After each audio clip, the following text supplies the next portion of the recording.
narito naman po iba pa mga balita.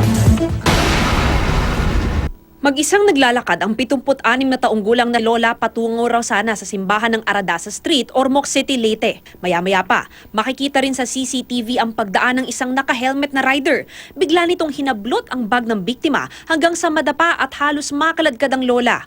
Nakatayo ang biktima pero muli rin siyang natumba na agad namang inalalayan ng mga taga roon. Hindi natangay ng kawatan ng bag pero nagtamo ng bali sa kamay ang kawawang biktima. Patuloy ang investigasyon ng pulisya para matunton ang sospek. Sa Ilocos Norte, walang patawad ang mga kawatan kahit sa mga patay. Natagpo ang bukas ang isang nicho sa sementeryo sa bayan ng Dingras. Nakatiwangwang ang kabaong at natangay raw ang mga pera at alahas na kasamang inilibing sa bangkay. Mahigit 2 taon na raw nakalibing ang patay kaya't buto na lang ang naiwan.